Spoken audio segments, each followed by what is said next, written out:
여러분 퇴직금 얼마나 모이셨어요? 직장 다니면서 티끌 모아 태산이라고 한 달에 한 번 월급 명세서 볼 때마다 퇴직금 적립액 슬쩍 확인해 보잖아요. 아, 이거 나중에 집 살 때 보탬이 되겠지. 아니면은 퇴직하고 작은 가게라도 하나 차려볼까, 이런 생각 한 번쯤은 다들 해보셨을 거예요. 근데 요즘 뉴스를 보면은 좀 이상한 이야기가 돌아요. 정부가 이 퇴직금을 앞으로는 내가 마음대로 못 쓰게 할 수도 있다는 거예요. 퇴직할 때 목돈으로 탁 받는 게 아니라 매달 연금처럼 쪼개서 받게 된다는 건데요. 아니, 내 돈인데 내가 언제 어떻게 쓸지를 왜 나라에서 정하는 거지 싶잖아요. 거기다 인터넷에서는 더 무서운 이야기가 퍼지고 있어요. 정부가 25만원짜리 지원금을 하나 던져주고 그 대신 퇴직금 수천만 원을 기금으로 가져간다는 거예요. 25만 원 주고 퇴직금 가져가기, 이 문구 한 번쯤 보셨을 거예요. 유튜브 댓글창은 이미 난리가 났어요. 따서 줄게 라는데 따면 주고 잃으면 어쩔 건데 이러는 사람도 있고, 이거 완전 내 돈으로 도박하겠다는 소리 아니냐? 사실상 국유화다, 이런 댓글이 수천 개씩 달려있거든요. 커뮤니티에서는 퇴직금 중간정산 서두르라는 글이 올라오고, 심지어 퇴사 후 재입사해서라도 퇴직금을 먼저 빼겠다는 사람들까지 나오고 있는 상황이에요. 아니, 근데 이게 정말로 내 퇴직금을 나라가 가져가는 건지 아니면은 진짜 내 노후를 위한 건지 팩트가 뭔지 제대로 따져봐야 되지 않겠어요? 지금부터 이 퇴직연금 개편이 도대체 뭔지, 누구 말이 맞는 건지 낱낱이 파헤쳐 보겠습니다.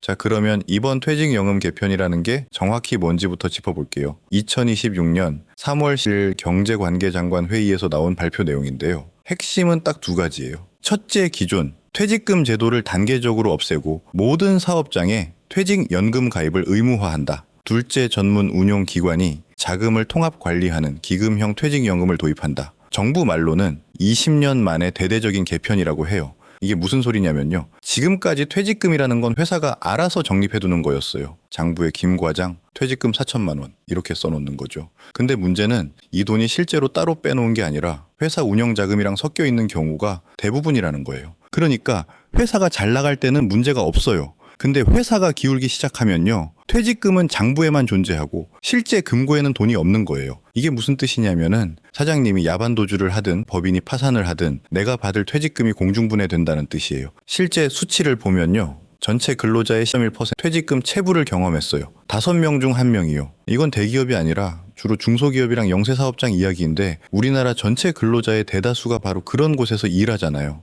그래서 정부가 꺼낸 첫 번째 카드가 사회 적립 의무화예요. 회사 내부 장부가 아니라 외부 금융기관에 퇴직금을 반드시 따로 빼놓으라는 거예요. 2026년 6월까지 중소기업 실태조사를 하고 그 이후에 법을 바꿔서 모든 사업장이 퇴직금을 바깥에 예치하도록 강제할 거래요. 안 하면 과태료까지 물린다고 하고요. 여기까지만 보면은 사실 나쁘지 않아 보여요. 회사가 망해도 내 퇴직금은 안전하게 금융기관에 있으니까요. 근데 문제는 두 번째 카드예요. 바로 기금형 퇴직연금이에요. 기금형이 뭐냐? 쉽게 설명해 드릴게요. 지금까지 퇴직연금은 계약형이라는 걸 주로 썼어요. 우리 회사가 은행이나 증권사랑 계약을 맺고 거기서 퇴직금을 운용하는 방식이에요. 근데 이 돈의 대부분이 어디에 들어가 있냐면요, 원리금 보장 상품이에요. 쉽게 말해서 은행 정기예금이에요. 전체의 약 90%가요. 은행 예금이면 안전하니까 좋은 거 아니야 싶잖아요. 근데 수익률이 문제예요. 이래서 이 물가가 매년 3%씩 올라가는데 퇴직금은 2%밖에 안 불어나는 거예요.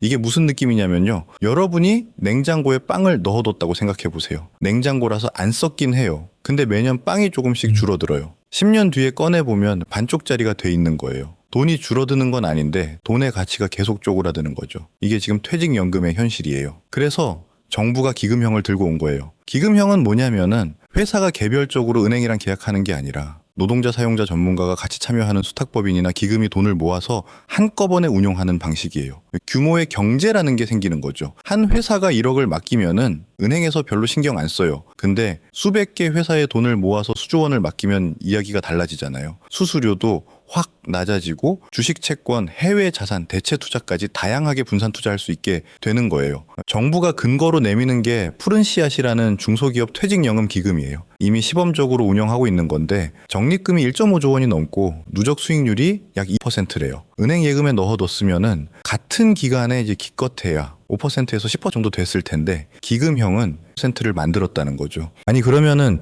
그냥 좋은 거 아니야? 수익률이 높아지면 다 좋지? 이렇게 단순하게 생각할 수 있는데요. 여기서부터가 진짜 복잡한 문제가 시작돼요. 그런데 정부가 이걸 왜 지금 이 시점에 하려는 건지 한번 생각해 볼 필요가 있어요. 단순히 수익률이 낮아서 그런 걸까요? 근데 진짜 이유를 알려면 조금 더 큰 그림을 봐야 해요. 대한민국의 노후 보장 체계는 3층 구조로 설계돼 있어요. 1층이 국민연금이고 2층이 퇴직연금이고 3층이 개인연금이에요. 건물로 치면은 1층 기둥이 국민연금인데 이 기둥이 지금 흔들리고 있는 거예요. 저출산 고령화로 내는 사람은 줄고 받는 사람은 늘어나니까요. 국민연금 재정 고갈 이야기 다들 한 번쯤 들어보셨잖아요. 이대로 가면은 2055년이면 기금이 바닥난다는 전망이 나오고 있거든요. 1층 기둥이 무너지면은 건물 전체가 무너지잖아요. 그래서 정부가 2층 기둥인 퇴직연금을 확 튼튼하게 만들어서 1층이 좀 흔들려도 건물이 안 무너지게 하겠다는 전략인 거예요. 쉽게 말해서 국민연금 하나로는 노인 빈곤 문제를 못 막으니까 퇴직연금이라도 제대로 굴려서 국민들이 죽을 때까지 매달 연금을 받게 하자는 거죠. 그러면은 기초연금이나 공공부조로 나가는 나랏돈도 줄일 수 있으니까요. 근데 여기서 시민들이 가장 민감하게 반응하는 대목이 나와요. 바로 자본시장 부양 이야기예요. 지금 퇴직연금 4조 원 중 90%가 은행 예금에 잠자고 있다고 했잖아요. 이 돈이 기금형으로 전환되면서 주식시장으로 흘러 들어가면 어떻게 될까요? 코스피에 엄청난 규모의 장기 투자 자금이 들어오게 되는 거예요. 정부가 추진하고 있는 기업 밸류업 프로그램이랑도 딱 맞아떨어지는 거죠. 코스피가 만년 저평가라고 코리아 디스카운트라고 불리잖아요. 그 원인 중 하나가 국내 증시에 장기 투자 자금이 부족하다는 건데 퇴직연금 기금화가 이 문제를 한 방에 해결할 수 있는 열쇠가 되는 거예요. 그러니까 정리하면요.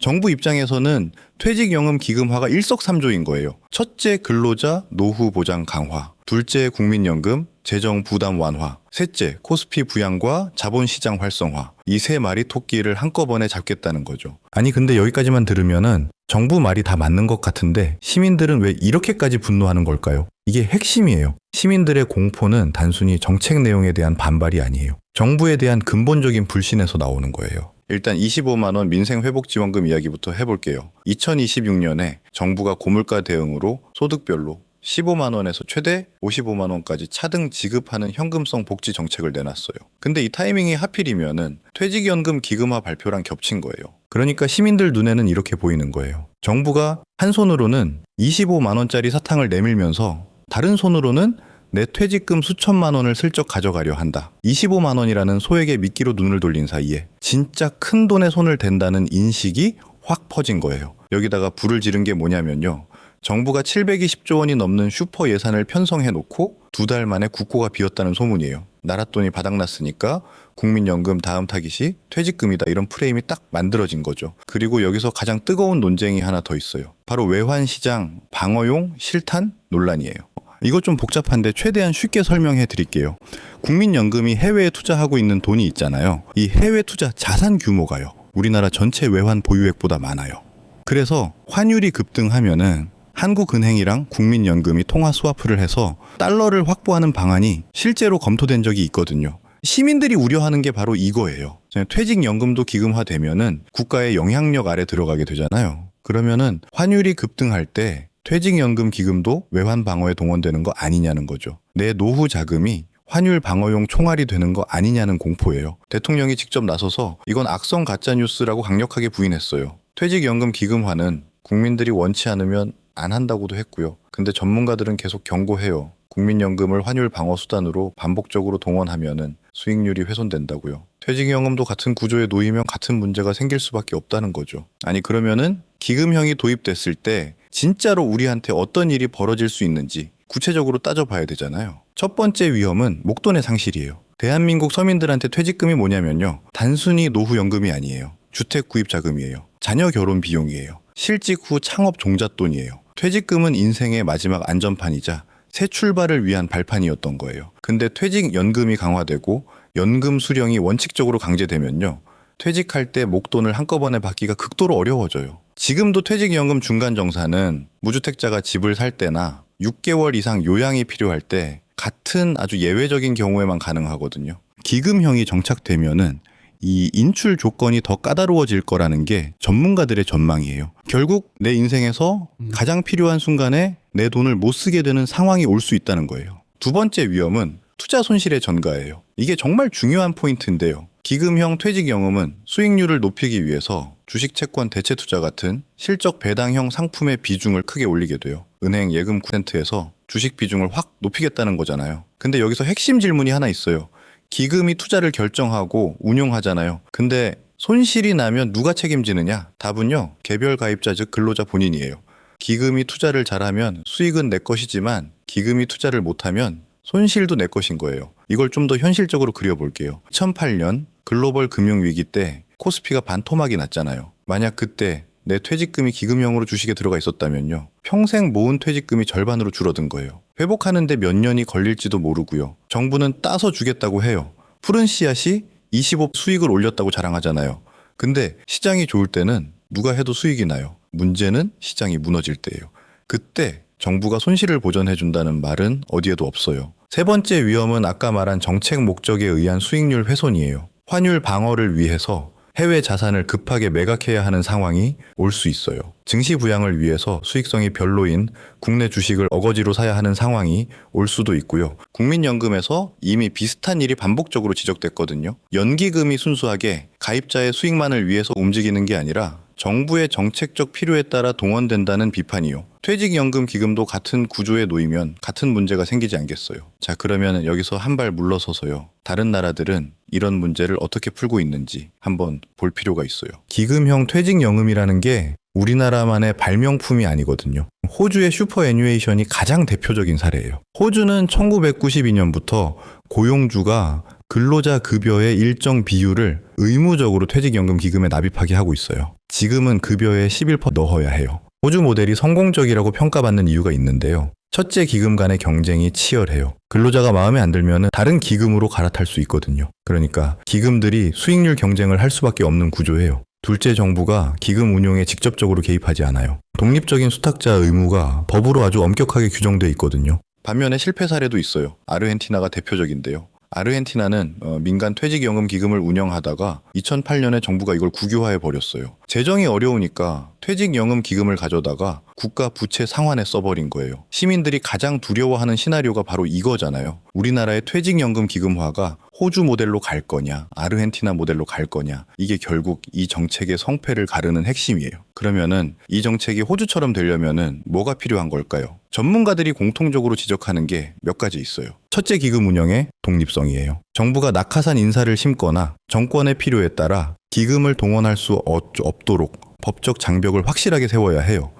기금운영위원회에 가입자 대표가 실질적인 통제권을 가져야 하고요. 둘째, 손실에 대한 책임 구조예요. 기금이 손실을 입었을 때 국가가 어떤 책임을 지는지 명확한 가이드라인이 있어야 해요. 지금처럼 따서 주겠다고만 하고 이르면은 개인 책임이라는 구조는 시민들이 절대 받아들이지 않을 거예요. 셋째, 가입자의 선택권이에요. 호주처럼 기금 간의 경쟁이 가능해야 하고 근로자가 자기 돈이 어디에 투자되는지 투명하게 볼 수 있어야 해요.